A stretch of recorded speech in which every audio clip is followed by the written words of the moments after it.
arbre.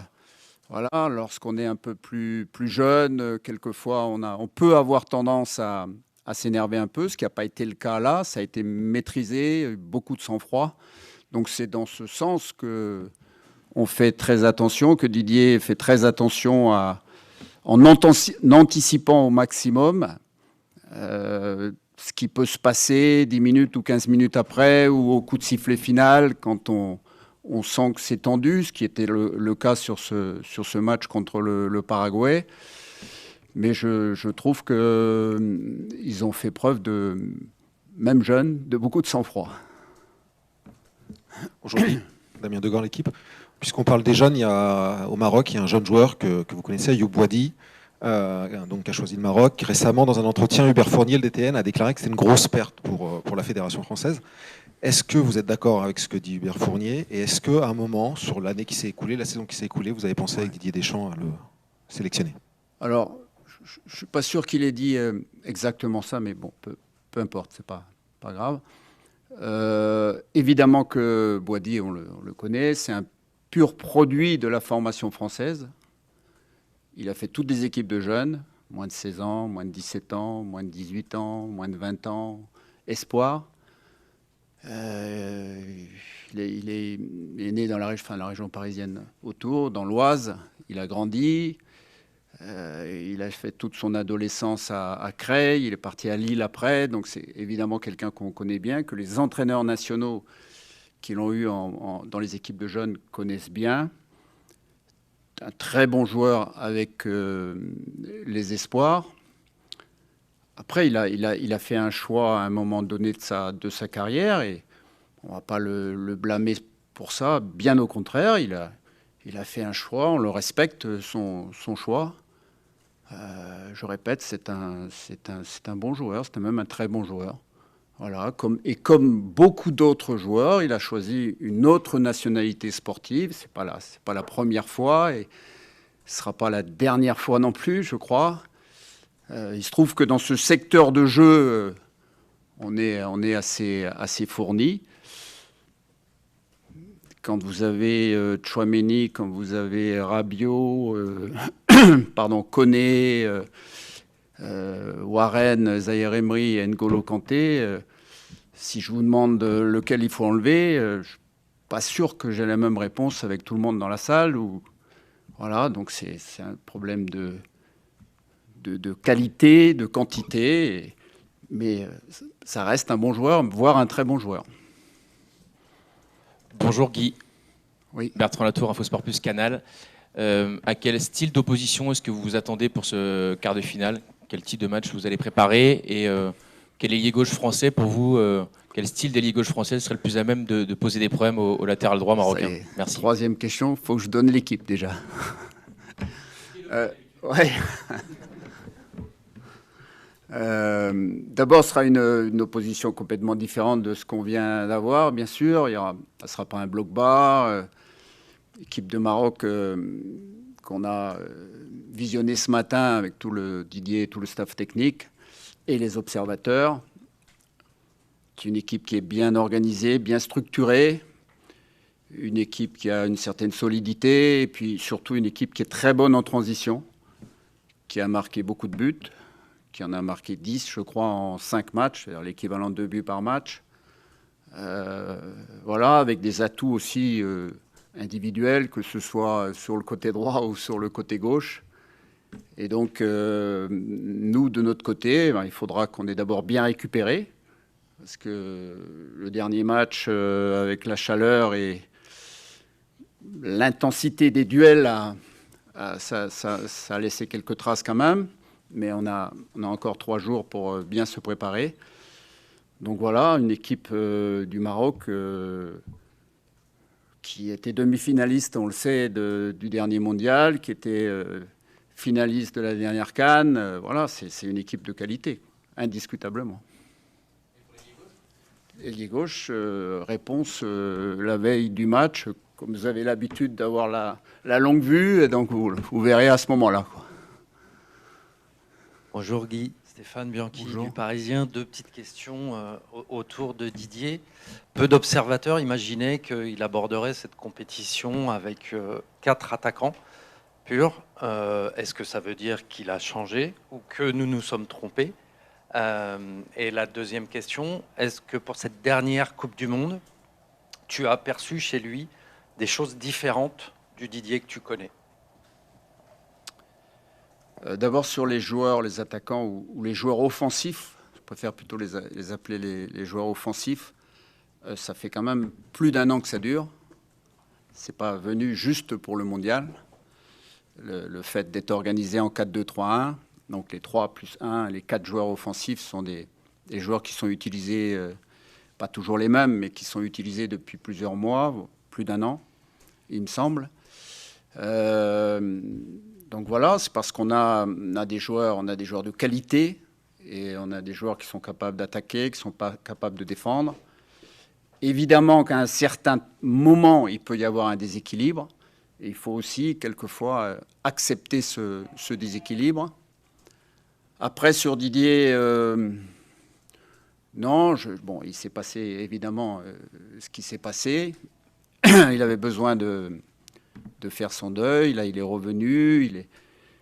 Je trouve qu'il est là. Il a retrouvé de l'énergie. Il est très, très, très présent, toujours soucieux du moindre détail. Voilà, et puis très, très focalisé sur les matchs et pas du tout ce qu'il y a autour, et spécialement sur les équipes qu'on va rencontrer. Dis bonjour. Bonjour. Clément Grèce, Beansport. On a été nombreux à être surpris, pour ne pas dire choqués, par la levée de la suspension ferme de Balogun. En tant que fan de foot, vous, comment vous réagissez quand des décisions sportives aussi importantes sont prises lors d'un appel téléphonique entre un président d'un État et un président de la FIFA? Alors, je vais vous répondre. Et moi, je suis focalisé sur essentiellement les matchs qu'on fait. J'étais focalisé sur le Paraguay, focalisé sur le Maroc. Et donc, je ne sais pas trop ce qui se passe autour. Maintenant, vous me connaissez depuis un petit moment. J'aime bien avoir, quand je parle d'un fait, j'aime bien avoir tous les éléments. À titre personnel, quand je revois les images, je ne trouve pas que l'arbitre a pris une mauvaise décision. Voilà. Après, tout ce qui se passe autour, là, ça me dépasse, et donc je reste focalisé sur le Maroc. Denis Ménétrier pour Le Monde.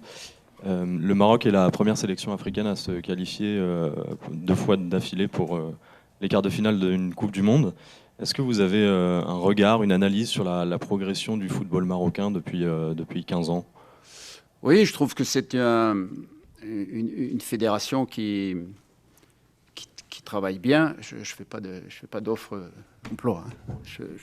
Je trouve qu'ils travaillent bien. Je trouve qu'ils mettent les moyens nécessaires aussi. Je trouve qu'ils ont beaucoup progressé. On a eu beaucoup de joueurs hein, dans le championnat de France qui jouent actuellement, et donc on les connaît peut-être plus que d'autres. Voilà, on voit que c'est une équipe des demi-finalistes. Ils ont changé d'entraîneur. Ils gardent quand même cette force, je trouve, cette force collective. Voilà, ils ont fait match nul avec le Brésil. Bon, même si le Brésil n'est plus là, ils ont battu les Pays-Bas. Donc c'est quand même du costaud. Ils arrivent à plus que rivaliser avec les bonnes équipes européennes et voire d'Amérique du Sud. Donc c'est incontestablement un pays qui progresse fortement. Bonjour Guy, Fabrice Hawkins, RMC Sport. Certains observateurs dont je fais partie trouvent que les décisions arbitrales concernant l'équipe de France sont parfois en défaveur justement de la sélection. C'était le cas notamment contre le Paraguay où il y a eu un nombre incalculable de fautes des Paraguayens qui n'ont pas abouti à un carton jaune, contrairement à vous. Est-ce que vous partagez cet avis? Est-ce que vous êtes inquiet par rapport à ça sur la suite? Non, je pense pas. Je pense vraiment pas. C'est sûr qu'il y a eu des interprétations et des décisions qui n'étaient pas en notre faveur contre le Paraguay. Mais Je pense que c'est pas très bon de revenir là-dessus. Nous, on est focalisé sur le match qui vient, etc. Et donc, ça peut arriver, une décision ou plusieurs décisions qui ne sont pas dans le sens de ce qu'on pourrait imaginer.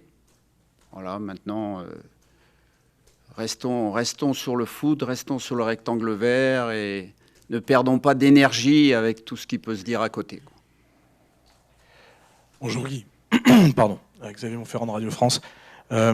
Juste, j'aimerais avoir votre réaction. On a vu les propos d'une sénatrice paraguayenne à l'encontre des propos extrêmement offensants, extrêmement racistes, à l'encontre du capitaine de l'équipe de France qui a réagi.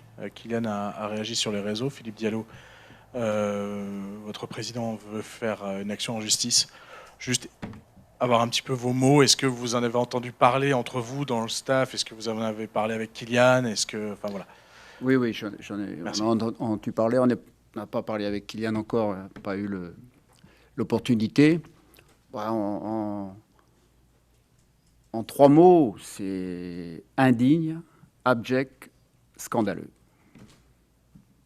Voilà. Et évidemment que ce que j'ai pu lire en venant dans la voiture que je partage ce qui a été dit par la fédération et par Kylian, évidemment. Bonjour Guy, Vincent Deluc à l'équipe, sur ta droite plutôt au bout. Bonjour. Pour en revenir sur le dossier de Bouhaddi, quelle a été votre politique vis-à-vis des binationaux pendant toutes ces années? Est-ce que tu as l'impression qu'à l'avenir, il faudrait être plus agressif, c'est-à-dire peut-être les sélectionner plus tôt dans les matchs officiels? Oui, je comprends. D'abord, Didier, son avis là-dessus, c'est qu'il ne veut pas bloquer un joueur. Voilà. Il ne veut pas prendre un joueur pour le faire jouer 1 minute et puis comme ça, il ne pourra plus aller avec un autre pays, nationalité sportive différente. Donc, je ne pense pas. On a de très bons. Il y a beaucoup de choix. Le souci, c'est de faire le bon choix. Et évidemment, quand il y a un joueur comme Ayoub qui part au Maroc et qui joue des très bons matchs, en tout cas sur les matchs de poule et après, évidemment, on peut se poser la question, mais il faut aussi laisser à chacun le choix de choisir. Il a souhaité, c'est un jeune joueur, hein, il a 18 ans et demi, donc il a fait ce choix à ce moment-là de sa carrière. Voilà, il n'y a pas d'autres explications à donner.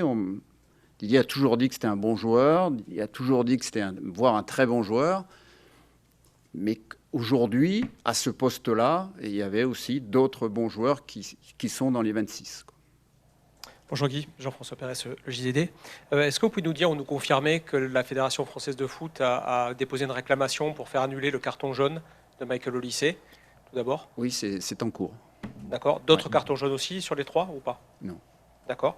Et sur le match contre le Paraguay, est-ce que dans votre longue carrière, vous en avez vu beaucoup, des matchs comme ça? C'était quand même atypique. L'arbitrage aujourd'hui, il est quand même beaucoup plus serré. La réponse est non. J'ai pas vu d'autres matchs comme ça. Voilà, et je termine du coup ma question. Qu'est-ce que ça peut changer dans un effectif, dans une compétition, ce genre de match? Qu'est-ce que ça peut apporter? Merci. Moi, je trouve que avoir joué un match comme ça à ce moment-là de la compétition, pour nous, je trouve que c'est fructueux parce que ça amène des réponses sur ce que les joueurs sont capables de faire devant une telle adversité. Parce que c'était un jour pour disjoncter, et personne n'a disjoncté. Donc ça, c'est quand même une preuve même si ce sont des jeunes joueurs, c'est quand même une preuve de maturité. Voilà. Bonjour Guy, Alexandre Martin-Lopez pour l'AFP. Ça fait 17 ans que vous êtes aux côtés de Didier Deschamps. Je sais que c'est très difficile de résumer autant d'années en peu de temps, mais avec le recul, qu'est-ce que vous diriez, à quel point cette relation a changé votre vie, professionnellement et humainement, et qu'est-ce qu'elle représente, elle a représenté pour vous? Merci. C'est évidemment depuis 17 ans une relation de proximité, relation à la fois sur le plan professionnel, et amicales. Ça s'est construit au fil du temps et au fil des épreuves, parce qu'il y en a eu des épreuves. Il y en a eu à Marseille, il y en a eu au début, notamment avant le match contre l'Ukraine en 2013. Voilà, c'est aussi dans les épreuves qu'une affinité, une proximité se construit. Donc voilà, évidemment que c'est un moment très, très fort de ma carrière. Donc j'espère que dans quelques semaines, on a déjà des très bons souvenirs. J'espère qu'on en aura encore plus, quoi. Bonjour Guy, Baptiste Després, Le Figaro. Bradley était là il y a quelques jours et il disait sur Michael Olise qu'il était dans son monde. Est-ce que tu peux nous expliquer ce que ça veut dire? Et est-ce qu'on fait fausse route si on le compare et qu'on dit qu'il est dans la lignée des Platini et des Zidane? Alors, il est dans son monde, c'est quelqu'un qui s'exprime pas beaucoup, que ce soit en français ou en anglais, donc un peu introverti, ce qui n'empêche qu'il peut être très agréable, il est capable d'avoir un échange avec lui, très, très intelligent, même s'il ne parle pas beaucoup, s'il ne s'exprime pas beaucoup. En tout cas, il sent le foot, vraiment. Voilà, qu'est-ce que je pourrais vous dire d'autre? La deuxième partie de la question, c'était... des grands. C'est un joueur créatif, c'est un joueur passeur, c'est un joueur finisseur, c'est un joueur qui voit avant beaucoup de joueurs. Peut-être un peu tôt encore pour aller sur les noms que vous m'avez cités, mais il est jeune encore. Il est jeune, lui aussi. Bonjour Guy. Bonjour Guy, juste ici. Ilias Peters de 90 minutes. On est à 4 jours du quart de finale face au Maroc. Que pouvez-vous nous dire à l'instant T sur l'état de santé d'Aurélien Tchouaméni? Sa participation est-elle envisageable? Et quelle différence vous ressentez quand l'équipe de France joue, par exemple, avec un tandem Tchouaméni-Rabiot par rapport à un tandem Koné-Rabiot? Merci. Alors, même si vous ne me demandez pas, je vais vous donner les nouvelles de Marcus Thuram aussi. Donc Marcus, ça va mieux, son mollet. Il va s'entraîner en principe normalement cet après-midi.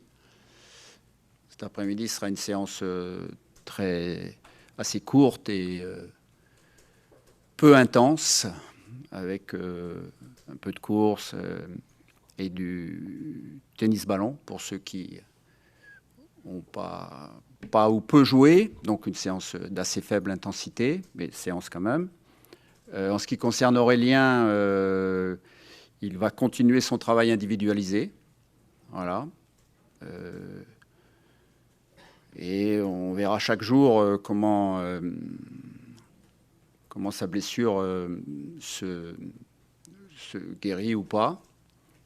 Voilà, on est c'est vrai, un peu pris par le temps, parce que le match c'est jeudi, mais il continue son travail individualisé.